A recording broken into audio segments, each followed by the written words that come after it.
Now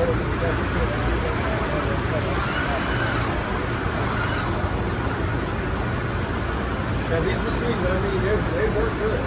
There's no real fancy nothing. I love these machines. I think Tony probably loves them too. 22 years of running them, you gotta love it. You know?